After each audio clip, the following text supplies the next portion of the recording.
This crisis is a stark reminder. To protect our economy over the long term, we need to become energy independent. It's just not tenable.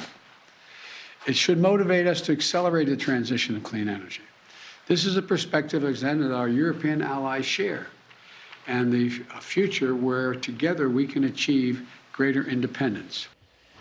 Yeah, so greater independence, we're going to drive Putin out of Ukraine with electric cars, I guess. Joining me now to talk about all this, Tennessee's distinguished senator, Mr. Bill Hagerty, former ambassador to Japan and great friend. So, Senator, I think President Biden believes that the trick here is not to dramatically increase oil and gas, not to remove all the obstacles, regulatory obstacles we've been talking about on this show and you've been talking about.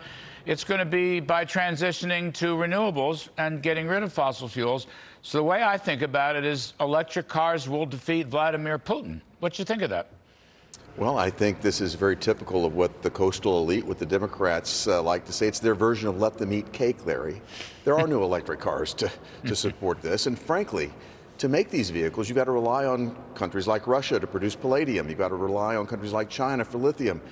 It's amazing how short-sighted their perspective is. But I guess if you drive a Tesla and you live in Los Angeles, maybe it's okay for you to tell the rest of the world to just eat it, to suffer it. But that's not the way things work in the part of America where I'm from, in Tennessee. We're suffering greatly because of the increase in prices at the pump. And this is all because of the absolute war that the Joe Biden administration has begun to wage on the oil and gas industry from the day he got into office. Killing the Keystone XL pipeline, forbidding drilling on federal lands, killing the permitting, and as you and Governor Perry were talking about, making it so difficult with the regulatory morass here in Washington, so difficult for anybody to commit new capital into the oil and gas industry right now. I serve on the banking committee. They're trying to use bank regulations as a means to shut off the oil and gas industry. Some of these nominees they put up, you and I have talked about. It's a war on the industry at every level with this administration. Yeah, I think of it as a regulatory octopus, something out of Hayek's Road to Serfdom, central planners. And no matter what President Biden says, his war against fossil fuels has not abated. If anything, it's intensified. It's ironic, Senator. Even Elon Musk, I don't say even because Elon Musk is a smart guy, but he's the biggest maker of electric cars, by far, even though the White House doesn't acknowledge his existence. Even he says we got to increase oil and gas production to get through these problems. Even Musk, who's exercising what I would call common sense.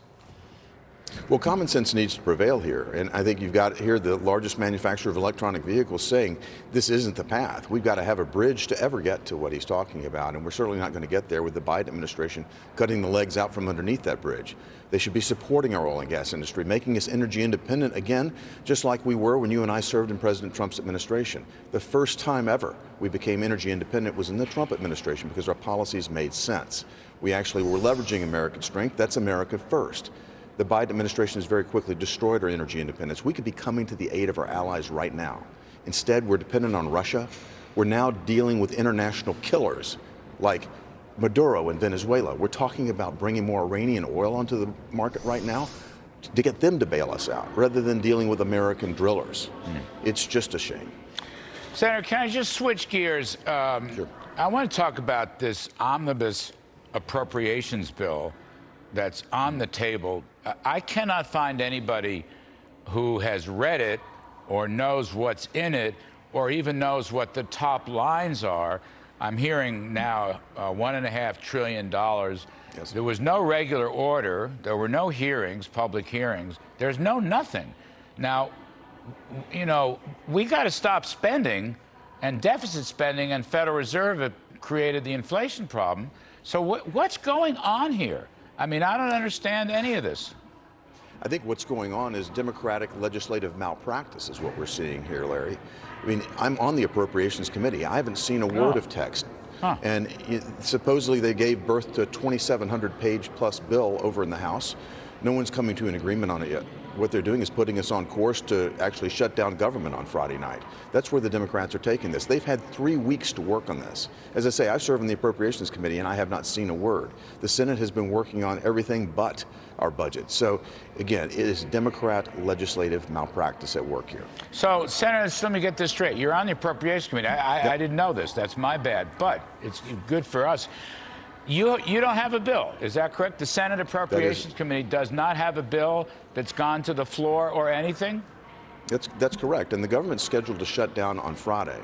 The last continuing resolution was passed 3 weeks ago. We should have been working on this every day. That would have been responsible government. Instead, the Democrats, I guess, have been working in their basement. Nobody knows what they're working on.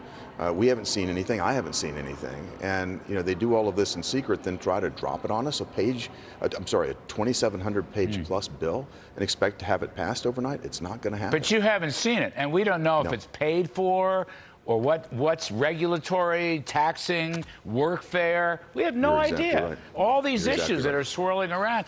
And some people are telling me it could wind up over 10 years, a couple of $1 trillion of new debt, for example, which we don't need, obviously. So wouldn't you be better off just getting through a continuing resolution at the old Trump levels until you can work through some regular order on an appropriations bill? Larry, I think you're absolutely right. We should be continuing on the Trump level of expenditures right now. At least we knew those policies worked. Those budget levels, again, are outdated. This is not the way to run a government, but certainly better than what I think the Democrats would come up with. Wow. All right, we're going to do more on this, but, you know, I don't know what it is. Anyway, Senator Bill Hagerty, thank you, sir. We appreciate it very much. It's great to be with you, Larry.